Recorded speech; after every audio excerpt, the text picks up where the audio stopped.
When we get into the land business, invariably we hear people talking about automating and outsourcing. For sure, automating and outsourcing is absolutely necessary to scale any business. But what does it really mean? How do you do it? What systems should you use? Automating can massively improve productivity and efficiency, but done wrong, it can massively multiply mistakes. Today on the Land.MBA podcast, Dave and I are going to go deep on the processes for systemizing your business for scale.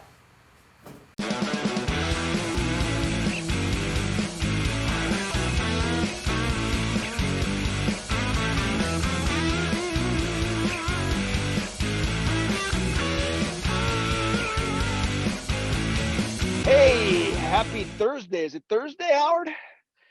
It is Thursday. Oh, wow, we had nice blue skies as the day started, and it's already getting gray again. It is cold. There's a lot of snow on the ground. Well, I feel for you, buddy, because I'm Yeah. sitting here on the lake in sunny Arizona, 9 o'clock in the morning, and I don't know what the temperature is, but I'm nice and comfortable in a t-shirt. Yeah, you probably forgot what clouds even look like. Yes, Blue my skies and palm trees. first winter in 10 years, not in Colorado, so I know, but I uh, love winter in Colorado. So, it is pretty nice. Yeah, you're right. yeah, blue skies and snow and evergreens as I'm skiing down the mountain. That's not so shabby. It's not so shabby, but it is kind of nice to just be warm. Yeah, warm's good. That's what All that's called right. après ski, when you're sitting by the fire and drinking your hot toddies. That's right. That's right. I wish there were a way to systematize this, but let's Or talk about our replicate it. topic today. Yeah. Yeah, replicate it exactly. I can't do that for you in Connecticut, I know but we need one of those like the Star Trek The Next Generation where they had what was that room they would go into and they can make it anything they wanted to be. yeah, The yeah. holodeck, I guess it was called, or something like that. Holodeck. Yeah, I need one of those in my house so I can walk in there and say, "Oh my gosh, I'm in Florida or in California or Arizona." That would be cool. That would be cool. I think you should that should go into Landspeed 3.0. There you go. There you go. There's the next innovation to come out of land speed. That's right. That's right. So our topic today is systemization, land business systemization. Yeah. We hear people talk a lot about that, but what does that really mean? So, folks, we're going to break that down for you today. For you YouTube subscribers, we are going to put a chart up so you have a little bit of a visual. And gosh, Howard, you want to go ahead and put that up now? We'll get it up in just a second. Let's Okay. introduce it a little bit. And, you know, even from the day I got into this business in January of 2016, I've been hearing about this. And it basically came down to uh, automate and outsource. That's what everybody says: automate and outsource, automate and outsource. But, you know, those are pretty high level terms, and it sounds good in theory, but how do you get enough meat on the bone to actually be able to implement it well? And that's the challenge. There's more to it than that. How do you automate? What do you automate? How do you delegate? What do you delegate? And so, Dave and I were talking, and we were kind of breaking it down into what are the steps that we need to do, and how can we get into enough detail so that a newer land investor can come in and start attacking this problem and actually making meaningful change in their business. And it turns out that there are actually about 5 steps to the process, and we're going to go into those. So now I will put up that. All right, there it is. There So we go. I've got this So, little icon here that just won't go away. All right. So let's go through it. You want to go through it, Dave? We'll go through the high level yeah, ones and then we'll go into the detail. yeah, yeah. So, for any of you who've read Tim Ferriss's 4 Hour Work Week, he talks about eliminate, automate, delegate. And we've added a couple of things here through not necessarily invented by us, but things that we've learned from other sources So our total process is eliminate, automate, delegate, then replicate that for scaling. And then to make it rhyme, we've coined a term optimate, which is optimization. And so that's our own term. So nobody else can have it. Yeah, trademark. Exactly. So we're going to talk about eliminate first. So, you build a process, you map out your process. When you start doing any business, it's just you. And the idea of being an entrepreneur is not to be a solopreneur and create yourself a job, but to really get the thing rolling so that you can start delegating and automating so that others do the work for you and you start to make money in your sleep. And so why eliminate? A lot of times our processes, we start doing it one way and it's got maybe 20 steps in this particular process.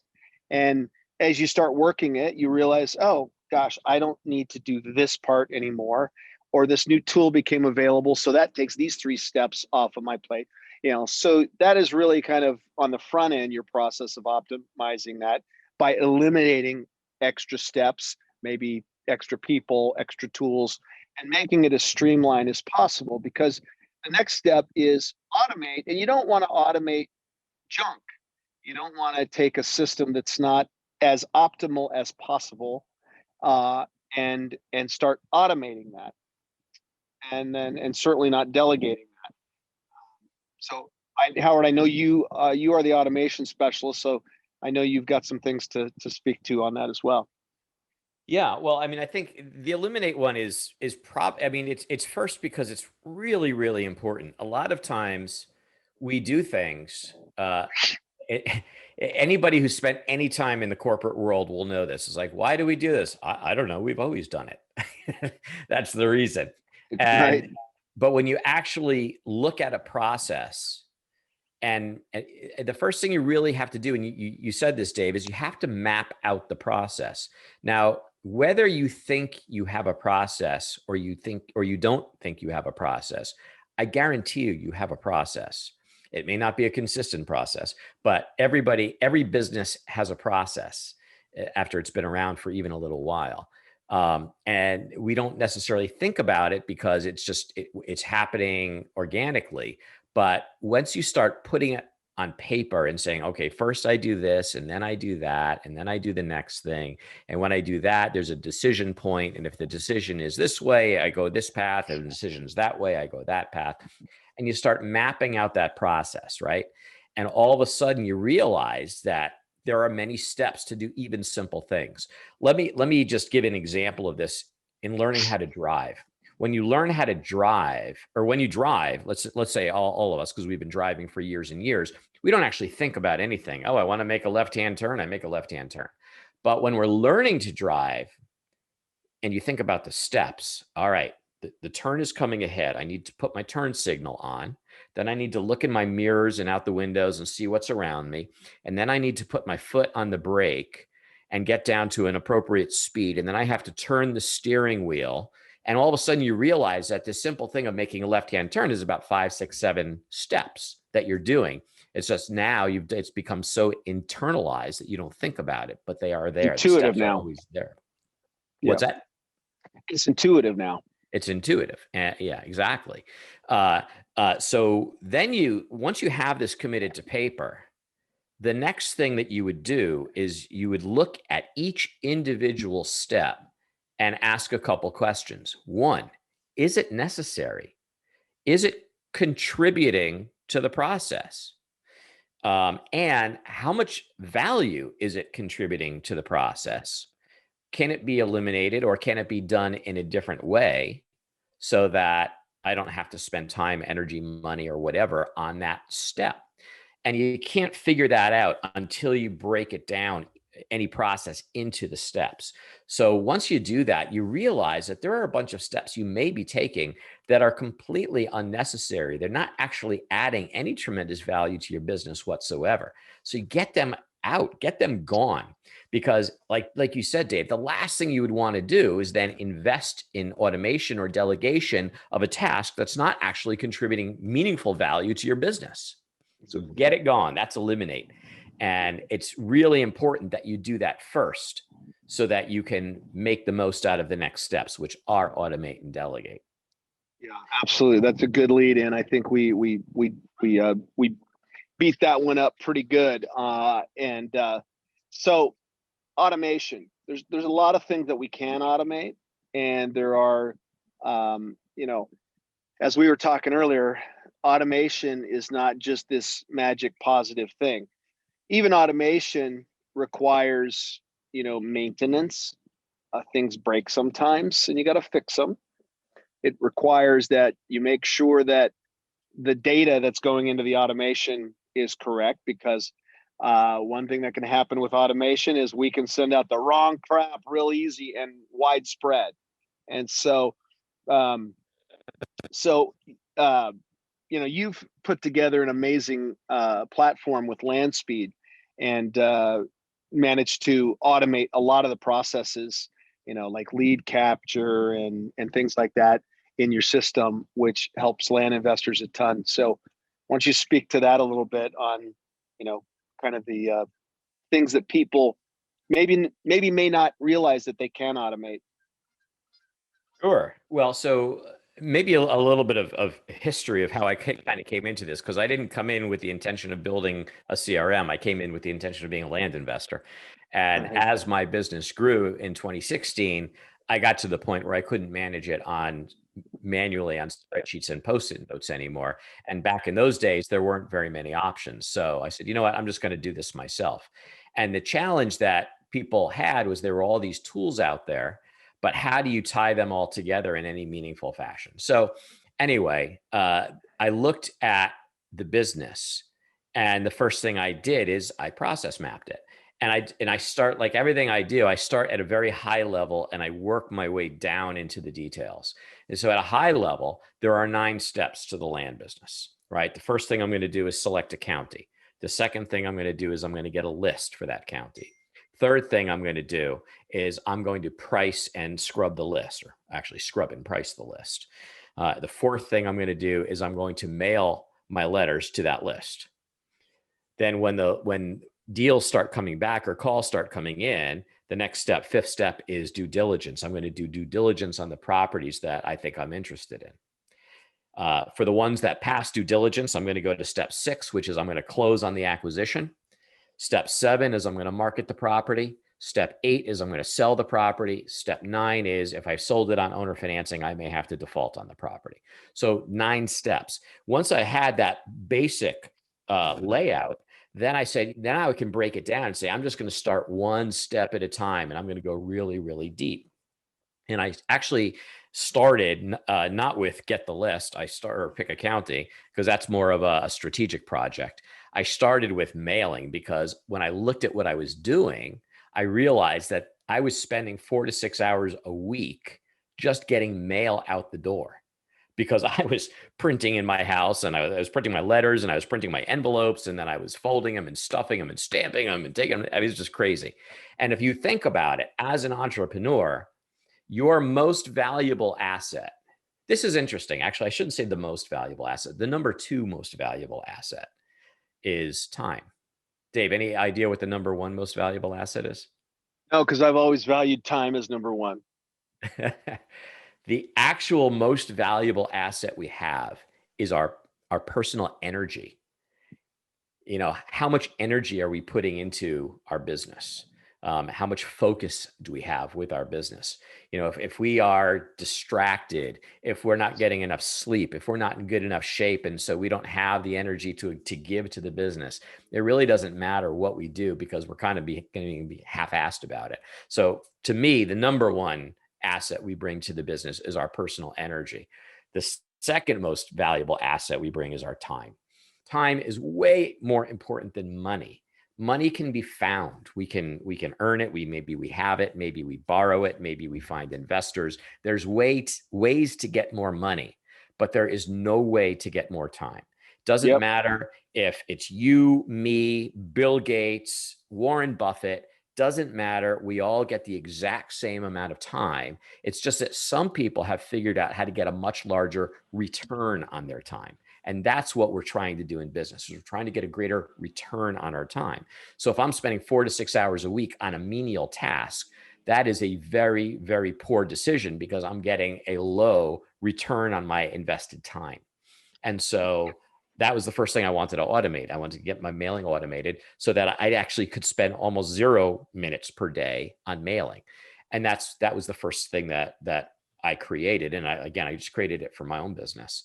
And then once I did it, I'm like, wow, this is pretty cool. Let me keep going. And I just kept going across the 9 steps.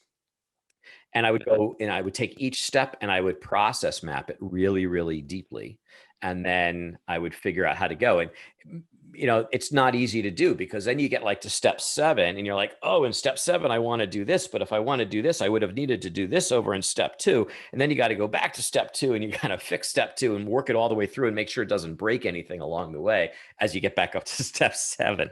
So it's not always easy to do. But once it's done, it's hugely valuable because it will save you so much time, and it accomplishes a couple things. It makes sure that you are not wasting your precious time and energy on things that don't add a significant amount of value, and make sure that every minute that you are investing is going to give you a return on your time.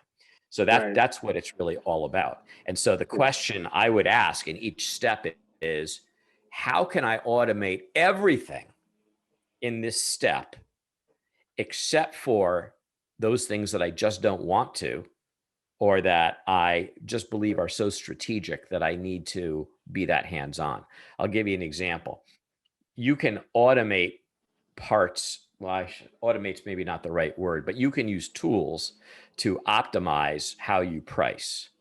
But pricing is so strategic, and it's going to determine your response rates on your mailings and what you pay, and making sure you have enough margin in deals to win, that it's not something that I would want to be completely hands off on.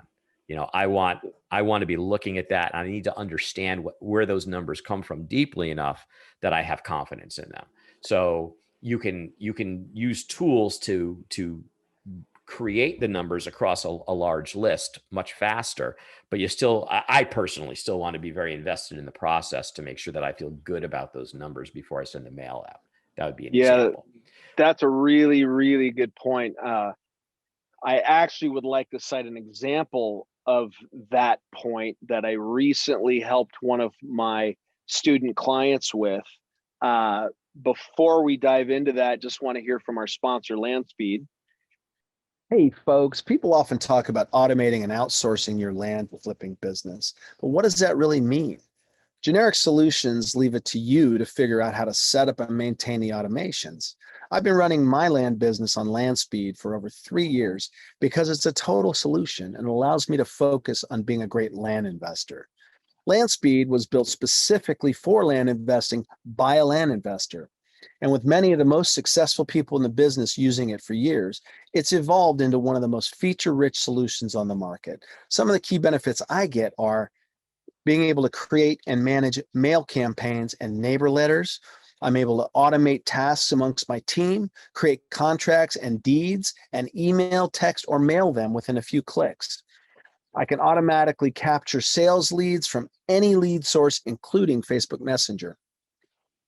Then it automatically pushes those leads into my sales funnel so that I can manually follow up, but they also go into my automated drip campaign. And since Landspeed's a total cloud-based solution, I can run my business from anywhere in the world with a phone, laptop, or tablet. So if you want to turn your hobby into a professional, scalable business, just go to landspeedtech.com/Dave to receive a $150 discount today. Okay, we're back. So want to just go into that a little bit.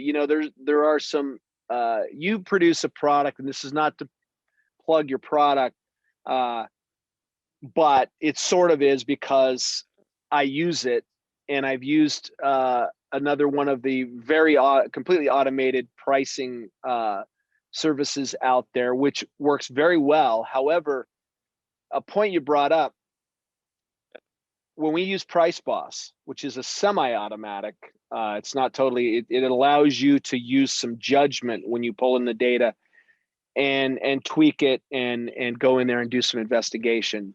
It's not a completely automated pricing solution. And I don't think in our business there really ever can be. There's too many anomalies. Depends where you're working, of course, and the quality of the data. But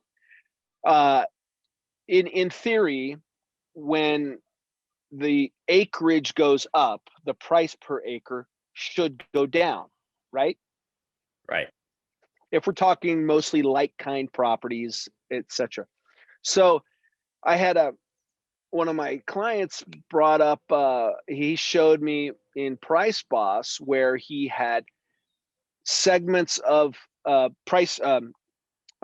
acreage ranges, and the price was going up on 2 or 3 of them as the acreage got larger. And what that said to me was, well, you know what? That tells me there is an anomaly that we have to go actually take a manual look at. If you were using a completely automated system to do that, you may not have caught that and priced all your offers way too high. Mm-hmm. Now I can, and I can click on the links and go look in there. And it turned out that there were some, there were a high concentration of properties for sale in subdivisions where properties had power and water already tapped to the properties and things like that was logical for those to go up. And so, he had to go in there and make manual adjustments. But that's a great example of how, if you rely too much on automation in certain areas, and take your thinking out, so that's a great place where you don't want to fully automate it. What are some areas that before we go on to another area, let me just make another comment about that, because I think it's relevant. Yeah. And that is the way Price Boss was designed was to give you accurate pricing at a scale smaller than the county. So it basically allows you to segment a county list by 2 criteria. One we call subdivision, and the other we call the size of the property. And so let's say, as an example, in subdivision 1, for properties that are 0 to, or that are, say, 0.1 to 2 acres, this is your optimal price, or your optimal offer. And then you can do that across an entire matrix, and then price your list accordingly. And the goal, of course, is that the more accurate your pricing is, the more likely it's going to be that you're going to get some good deals out of it. And you will hopefully tick a lot of less people off, because you won't be orders of magnitude wrong, which on the low side will just, your phone will blow up with hate calls. And on the high side, your phone will blow up with people who want the deal, but you won't be able to do it because it won't pass due diligence. So it saves you time, and it also helps you increase the number of deals. Well, that subdivision, how you define that subdivision, will change, or could change, from county to county. For example, if you're in Florida, there are very defined subdivisions. And so within that, and the idea is that within a subdivision, there's a commonality in terms of utilities that are available, quality of the roads. Maybe there's some specifics about the HOA rules that, this is for McMansions versus that one is for mobile homes. And so but there should be enough commonality within a subdivision that on a price per acre basis, it should be common in that subdivision. And that is probably the best way to get accurate pricing. However, when you get out west, you might find that the vast majority of properties are not in established subdivisions. And so it doesn't really work so well. So you need to, while we use the term subdivision, what we really mean is a geographic area smaller than the county. And so maybe what you use is zip codes, or there's a variety of ways that you can create, define a geographic area smaller than the county. Township range and section, or just township and range. And section. Absolutely. Yep. So in order to optimize it on a county by county basis, you need to make that decision how you want to, segment your list or segment your comps. in order to do it. And sometimes that's, at least for the moment, still a bit of a manual process because you have to look at the county and understand it. So you can automate quite a bit of that process, but there are some decisions that you're going to want to make that are going to be manual. And then you've got to make sure your data supports that process. Right. Right. Now, what about, Um, go ahead and Go finish. ahead. No, go ahead. Well, no, so I wanted to just stay on the topic of automation because, for some of our listeners, some of this may be a little bit abstract until, we got into some specifics on pricing, but let's talk about some other examples of automation, such as, lead capture and the automation of processing that lead into the CRM and into the automated autoresponder and drip campaigns and things like that, and then into your sales segment of your CRM so that you can rank the leads and call them, do your manual follow-up now with your call and your text and your email. Talk about a little bit about that. Sure. So once you have leads coming in, there are two paths that we take in LandSpeed to make use of them.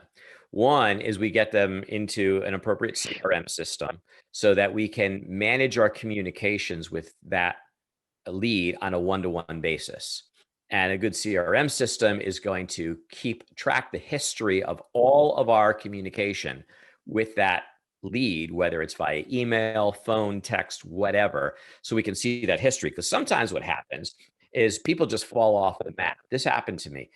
Somebody was so gung-ho, I was sure he was going to buy the property. And then he literally fell off the map for about 2 months. And then I wrote him off as dead, but then out of nowhere, he called me back and left me a voicemail and said, "Hey, I'm so sorry, but this thing happened in my life and I had to go deal with it, but I'm back now and I really wanted to buy the property." Well, 2 months later, I could barely remember who this guy was, but I was able to go in the CRM system, look through the history before I called him back. So when I did call him back, we were like long lost brothers. And, I knew everything, that I knew from 2 months ago because it's all there. The other thing is it can save you oodles of time by creating templated email responses and automated responses and drip campaigns and all kinds of ways to engage with them. And it can put them into a deal funnel so that we can say, where in the sales funnel are they? And so that when we go to work on sales every day, we want to make sure, you can't manage your communications with somebody through an email account because you're constantly getting more email. So the older emails are getting below the fold of your computer, as they say, and they become out of sight, out of mind. But when you've got a dashboard that says these are the people in these stages of the funnel, then you know exactly what you have to do. How do I get Mr. Jones from stage 2 to stage 3? How do I get Mr. Smith from stage 4 to stage 5, or whatever it is? And so what that funnel will allow you to do is to never waste time on people who don't matter and never drop the ball on the people who do. That's what the CRM does. The second system is marketing automation, or basically an automated email system. So we want to get these people into a subscriber list, and we may want to segment them because we all know from being on the receiving end of marketing emails, is that if an email does not appear relevant to us, there's a decent probability that we are either going to ignore it, or we're going to unsubscribe it from it, or we're going to define it as spam and get it into the spam folder, which means in the future, I'm not going to see those emails because it'll just go right into the spam folder. All those are bad outcomes. So we want to make sure that when we send a promotional email to somebody, that it is relevant as possible. And my experience in the land business is that if somebody's looking for land in a particular state and they see an email that says, "Hey, here's land in North Carolina, or here's land in Colorado," or whatever it is, that's better than generalized land. And they're seeing a bunch of properties in states where they have no interest in land, which is no longer relevant to them. So what we want is we want to be able to take that lead information and get it into an email subscriber list, but we also want to make sure it gets segmented so that we can send out these segmented promotional emails that will be relevant. And we want to make sure that the whole process is as automated as possible so it doesn't really take any time. So that's right. With that said, when you advertise properties, whether you're doing it on, Land.com or LandWatch or Land and Farm or Zillow or wherever you're advertising, many of these platforms will allow people to fill out a form right there in the ad. They hit the submit button and it comes back to you. Wouldn't it be great if we can just automatically have that lead populate directly into a system and then propagate out to CRM and marketing automation with automated tasks, so that you know exactly what you have to do, so you can respond quickly, timely, and professionally. And that's what we tried to accomplish in LandSpeed, is I think what we have accomplished in LandSpeed. So when somebody clicks submit on a Land.com ad, it comes right in, and we know exactly which property they're looking at. And once we know which property they're looking at, we also know the state and the county where they're looking for land. So we can pull that information and then propagate it out to those systems, particularly the marketing automation system. Because if I know the state and the county and I have a field set up for that, then I can automatically have that lead go into the proper segment. So I never have to do that. I never have to manage my segments. It's automated. And then when I send out my Colorado promotion, and all I have to do is send it out to the Colorado segment, and they're going to get it. It's going to be automated. So that actually saves tons and tons of time, and it actually turns your email subscriber list into a very powerful tool. And the same thing on the CRM side. Absolutely. And I can say that I have all that stuff automated with my LandSpeed system, and it works flawlessly. Awesome. All right. So I think those are a couple of the main items that I wanted to talk about with regards to automation. With regards to now, that doesn't cover everything in our business. We've still got other things that cannot eat. We talk about delegating now, whether it's to a VA or to a US-based employee, whatever. There are a lot of things, or could be to a third-party company, a 1099er. There are a lot of things that we need to delegate that are, task oriented, that are stuff that we can get to a point where we systemize them and then can teach somebody how to do it and hand it off, so that we're not having to do those time consuming activities, and we can focus on being the CEO of our business and being the thinker and working on the business versus in the business, so we can grow it. And the things that we delegate are things that are either not possible to automate yet. Someday some of these things may be possible to automate. They are things that perhaps require a lot of work to get to a point to be automatable, and we're just not there yet. I think you just coined another word. Automatable. Automated. I don't think automatable is a word, but you might have. I think every one of us as small entrepreneurs, we struggle with that time factor, and there are certain things that we know we either need to automate or delegate, and we keep doing them. Oh gosh, we have to do that again. Gosh, we have to do that again. I really need to take the time and sit down, just block out a day so I can process map this out and create a training so I can teach somebody, or, automate it. But we're kind of talking about the delegation part now. And I know we all go through that. That's part of the growing pains of a business. And at some point, the pain of doing that task gets big enough that we make it a priority to block out that time and create instructions so we can teach somebody how to do it. But that everybody, it's a phased process. So, what are some things in our business that we can delegate, Howard? Well, so I guess the first question is really, is there a rule that we can establish that says, okay, this goes in the automate bucket, this goes into the delegate bucket. And the thing that makes automation so powerful is that while the content of deals changes from deal to deal, once you've process mapped it, the process should always be the same. And that's why you can automate things, because at this point in the process, this action will always happen. Sometimes what the action is we need to send a task to a VA to go do something. What tasks would go to a VA versus a machine? Well, anything that requires judgment of any sort would go to a VA.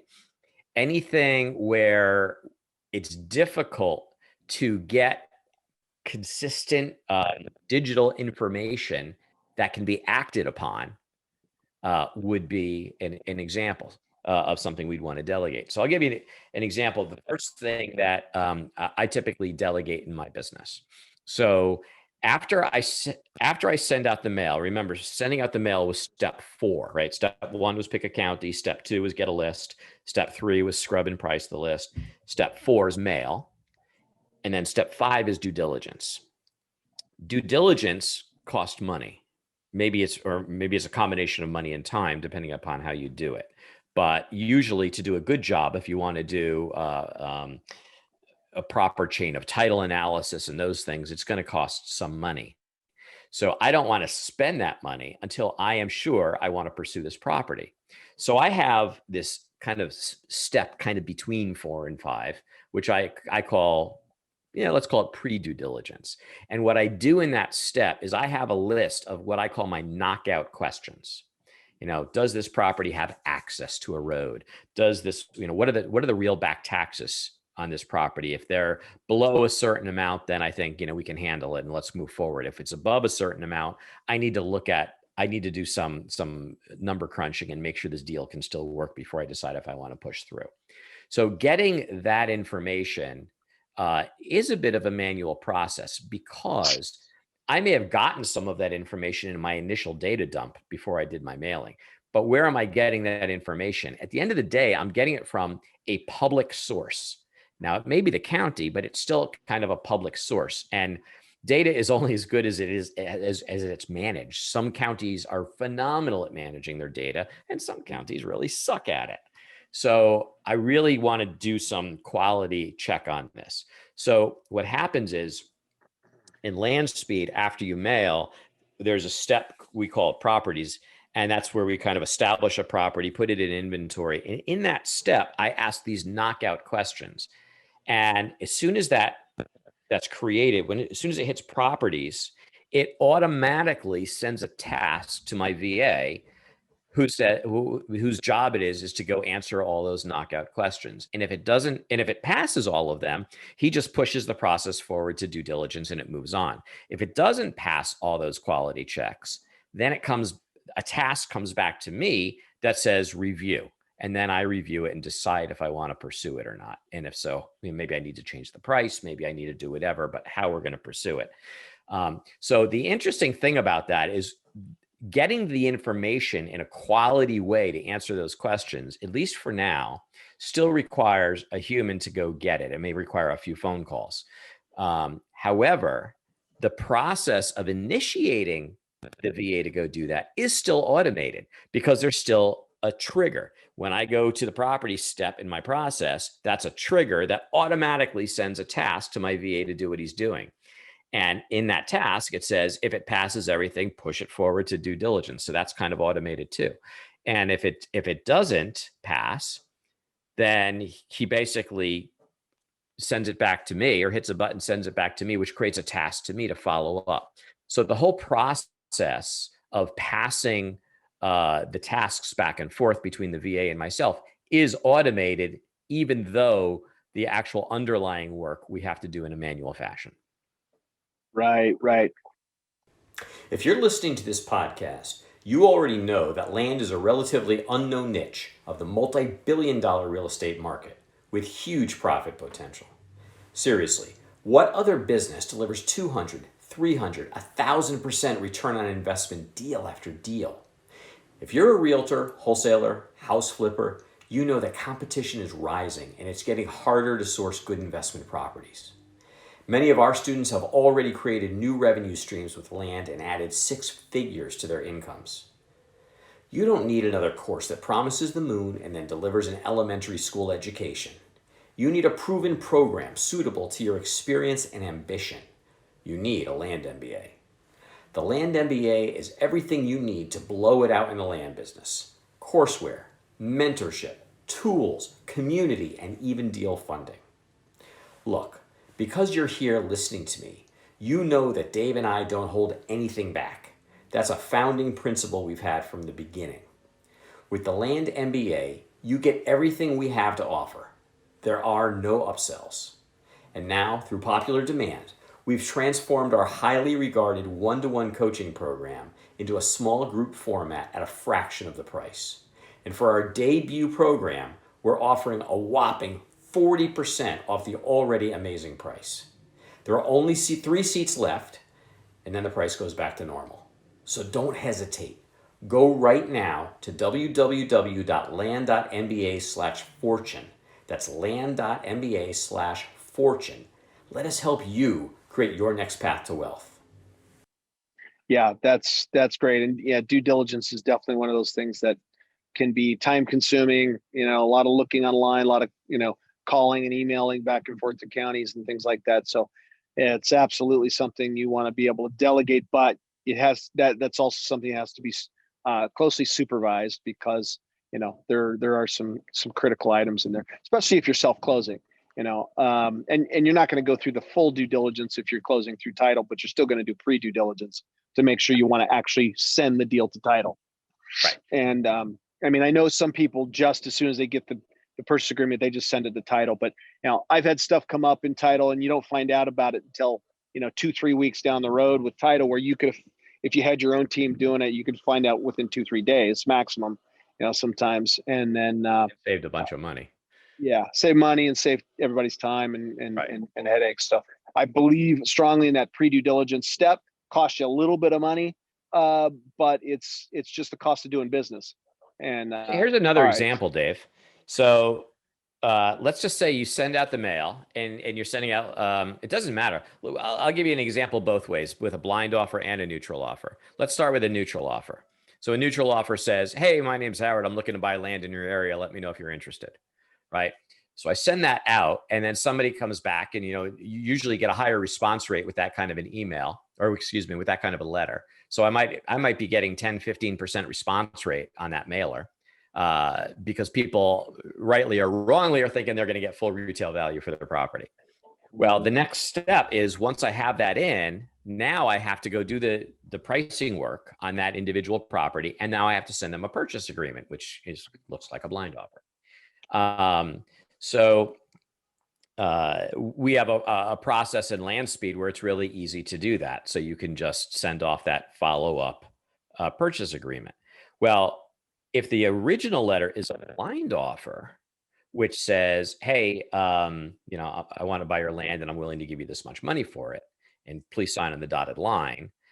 And let's just say that I'm using an intake manager. So I'm delegating to somebody else the responsibility of receiving those phone calls and doing the initial contact with the seller.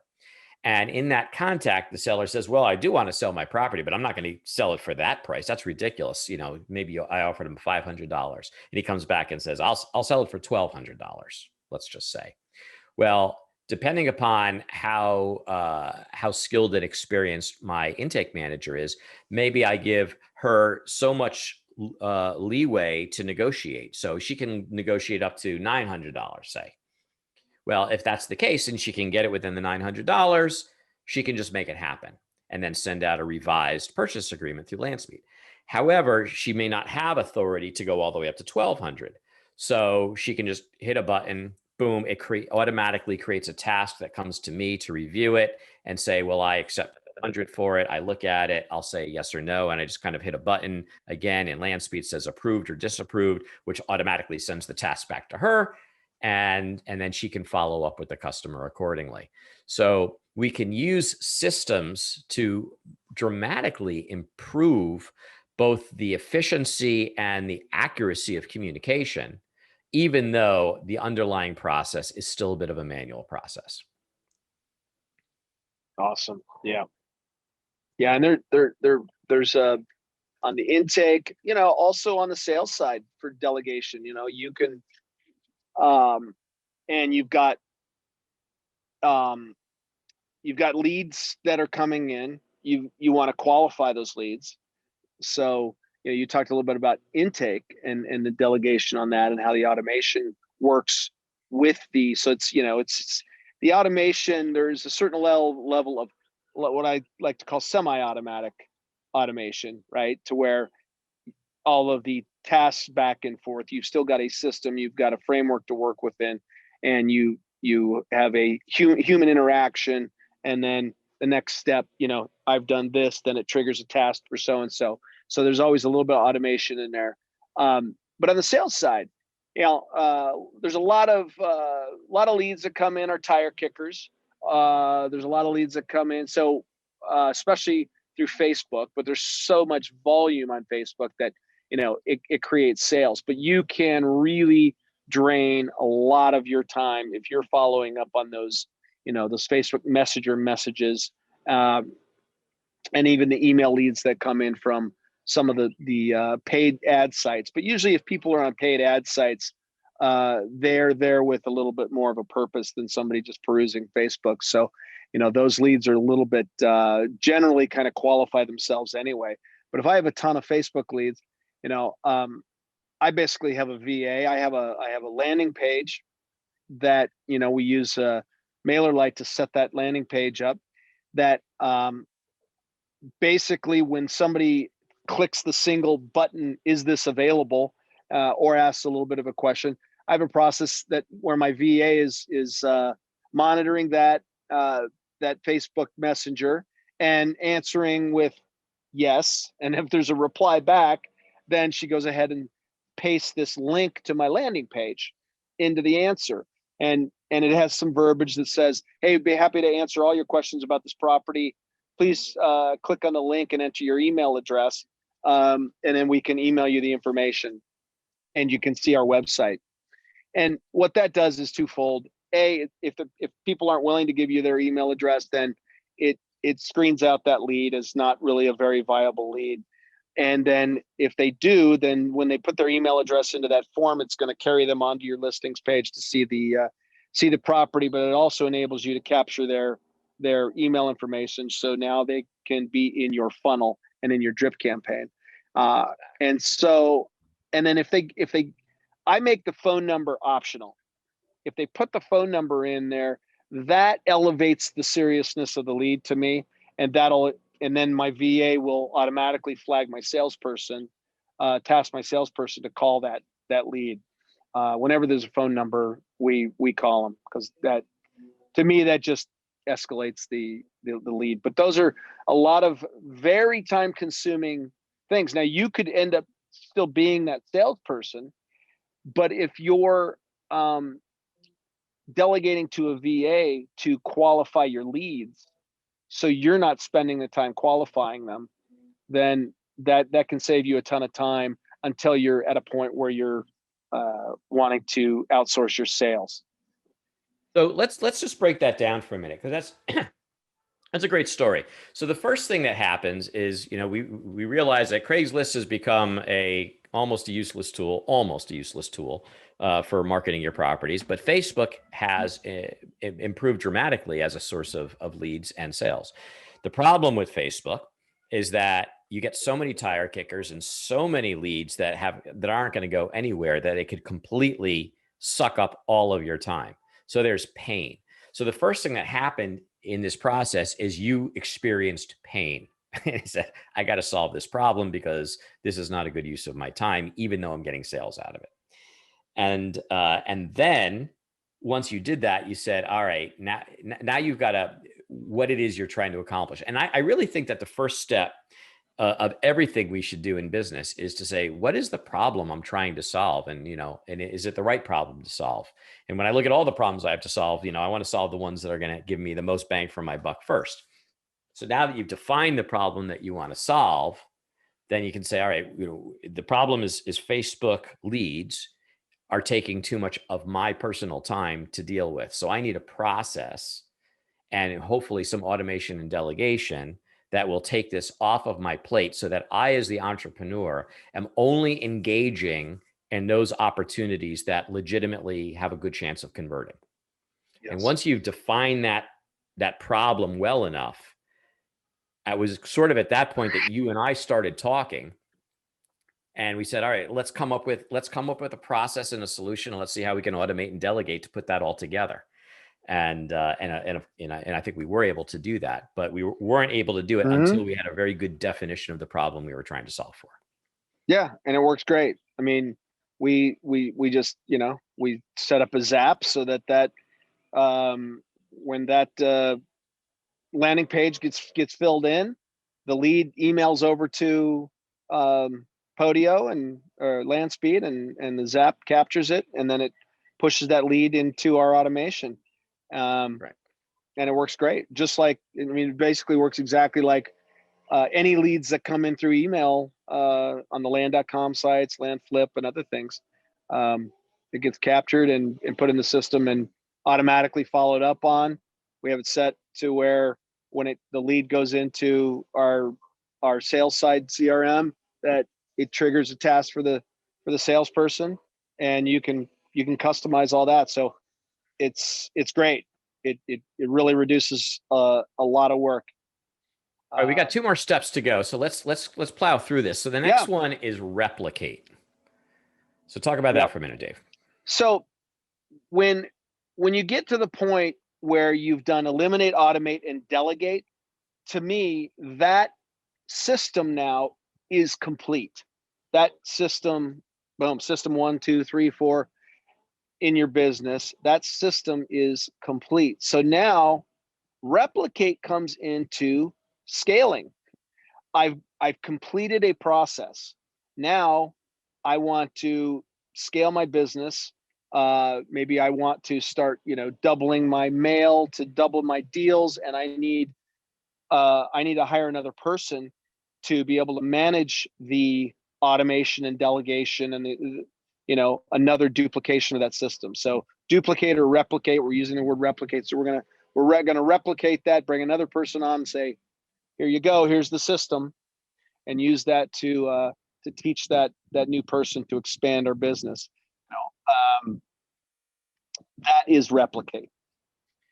Yeah, a long time ago, I was consulting, and I was consulting for this company in Boulder, Colorado, who had built a franchise management tool, and so the franchisor could both provide a good quality tool to the franchisees and manage everything from the revenue that was supposed to be paid out at the end of the month and all that kind of stuff. And the interesting thing was that every company, all the customers that they had would come in and say, oh yeah, but our business is different. We need something unique and special. And of course, you never want to disagree with that because they feel passionately that they're unique and special. So you always want them to feel unique and special. But what we knew on the backside is that it was always the same. They just maybe used different words, but it was almost always the same. So, within a specific kind of business, processes are usually 80 to 90% identical. So one of the other nice things about a process is, let's just say we've got a process for the land business, and you want to maybe go into the next vertical, which is I want to go into house wholesaling, or I want to go into this kind of real estate investing, or that kind of real estate investing. What you might find is that the process is 80 to 90% identical to what we have with land. So part of replication is to say, how can I take this system and this process and apply it to something that's sort of an adjacent vertical, so that I can have more stuff going on in my portfolio of business, and I don't have to kind of relearn and rebuild everything from scratch. Yes, exactly. So now, once we've got everything, we've got the process nailed down, automated and delegated as much as possible. We're in a position where we're able to replicate. As we keep running our business and things change,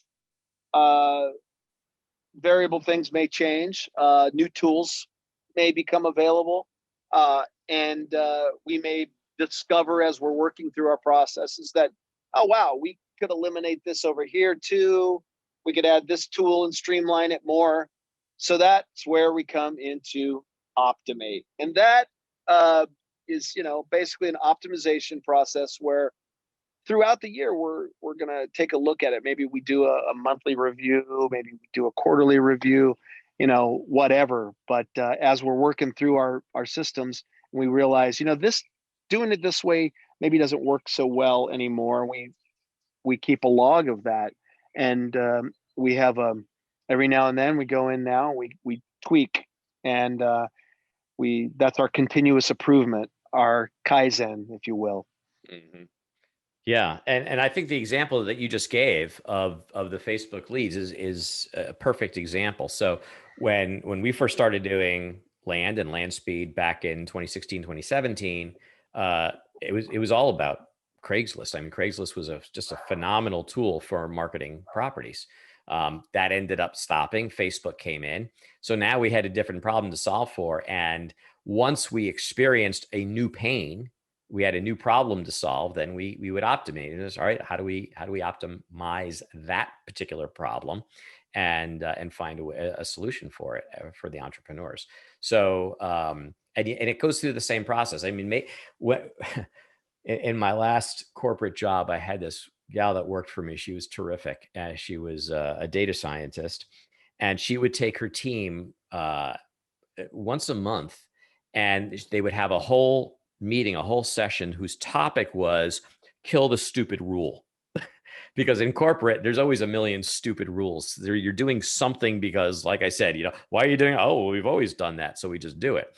And she was making sure that they were not taking anything for granted. They weren't wasting a bunch of time on a bunch of sacred cows. And she would force them to think about, all right, what are we doing that's not adding value? And so in that process, they would go to eliminate. And then once they went to eliminate, they're kind of now breaking down the process and mapping and saying, well, maybe we can automate this, maybe we can delegate that, or whatever it is. So if you don't take a little time to really dig in periodically and look at all of your systems and processes, then those systems and processes that might have made perfect sense at the time they were created may not be perfect now because the world has changed. So, or because you've learned more, or because you're now experiencing some kind of pain that you weren't experiencing. I can imagine. Well, I can't imagine. I've experienced it. When you put in systems and you start systematizing a business, there is this period at the beginning where it's actually kind of hard, almost harder, because you're learning how to operate with these new processes and systems.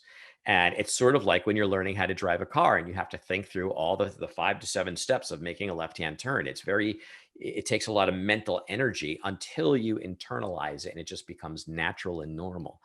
And then it becomes natural and normal. And all of a sudden you take this big sigh of relief. And you're like, wow, this is so great. All these things are being done and automated or delegated. And my time is now being used in a much more productive way. And then the world starts to change a little bit, and you start feeling the pain again. And at that point, if you're not taking time periodically to evaluate and say, all right, what is it that I don't want to be doing, or what is it that's not working so well, then it gets stale, because the world's not going to change. I mean, excuse me, the Yeah. world's not going to stop changing. And so our processes and systems have to keep up with it. And if you've got a system and a process that's so static that it doesn't allow for that, then what worked great yesterday may not work so great tomorrow. Yeah, exactly. And one example of that also is, when I came up in my career through engineering and product development, and one of the big questions many times was the make or buy scenario, right? There were things, maybe a component in the widget that you were designing. Should we make this, or can we buy something? You know, and you sharing your Stop share. screen. Sorry. I was trying to stop share. I don't want you to show the public anything private there, buddy. I want to make sure you know what you're doing. Yeah. So make or buy scenario. And so, and that is, sometimes there are groups of things that we do, maybe on the marketing side, let's say, in our business, and we've devised systems, and we're doing all of those pieces internally. So an example of what could change is now a company comes along and says, guess what? We can do all those 5 pieces for you.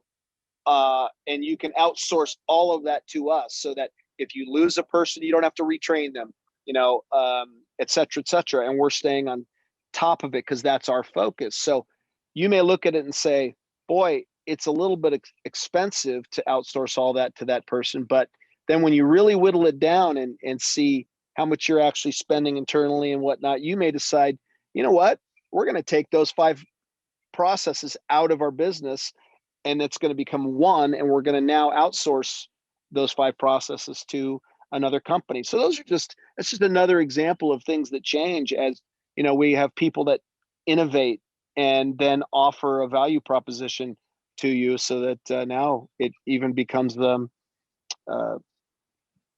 less of a need. So that's where you can optimate as well. That's a real important point, because especially when we're first starting out as entrepreneurs. I mean, obviously you always have to do cost management in any business. That's a no-brainer. But what happens is, especially when we're starting out, because money is tight, is that our decisions are almost completely governed by cost management. It's like, okay, how much is that going to cost me? No, it's too much. I'm not going to do it.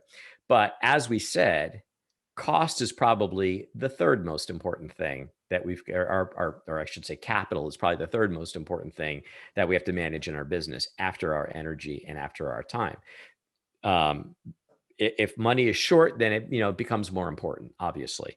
But at the end of the day, when you're launching products and you're trying to pitch a value proposition, it's not about price, it's about total cost of ownership.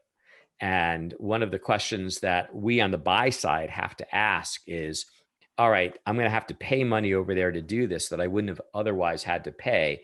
However, it's going to free up this much time and energy, which is then going to free me up to go do this. So can I use that time and energy to generate more revenue or in profit over here than it's going to cost me for that service over there? Yeah. And if you don't constantly think along those lines, you can't grow, because you're always going to be the cost management is going to be a governor on your business that's going to prevent you from exploring new opportunities. Yeah. I like to look at it in terms of value, when you're looking at outsourcing stuff, you got to look at the cost, but you also, and we all have been at points where, whether it was produced a value to free up my time or not, I simply didn't, or, we simply didn't have the resources at that time. So it wasn't no, not never. It was a decision, no, not now. But then you set a goal. You don't just discount it because you can't afford it today.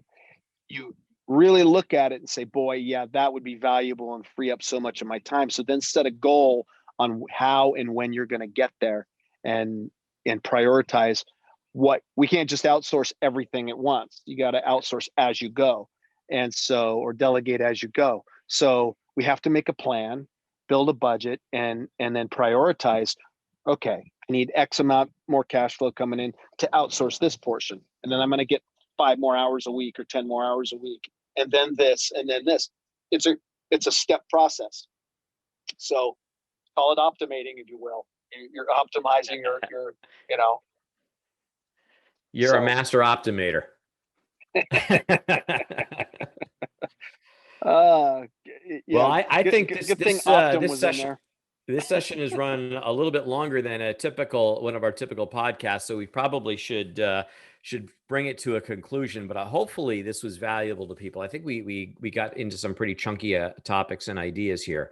And certainly if you have any questions on how to systematize or optimize your business, we'd love to hear from you and chat with you a little bit about what your specific issues are. And, if we've got something to offer, we'll offer it. If we think that somebody else has something to offer that's a better choice for you, we're going to tell you that too. We're just going to, have the honest conversation. But If you really want to grow your business, if you want to take it from the hobby level to, you quit your job and this becomes your career level, you have to systematize. There's just no way around it. And so that's just an important part of it.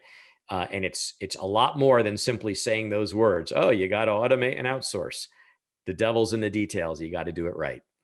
Yeah. And that's in any business, not just this one. Yep, absolutely right. Businesses that fail are business that are not systematized. We hope you enjoyed this episode, had a bit of fun, and walked away with some actionable insights that you can apply to your business.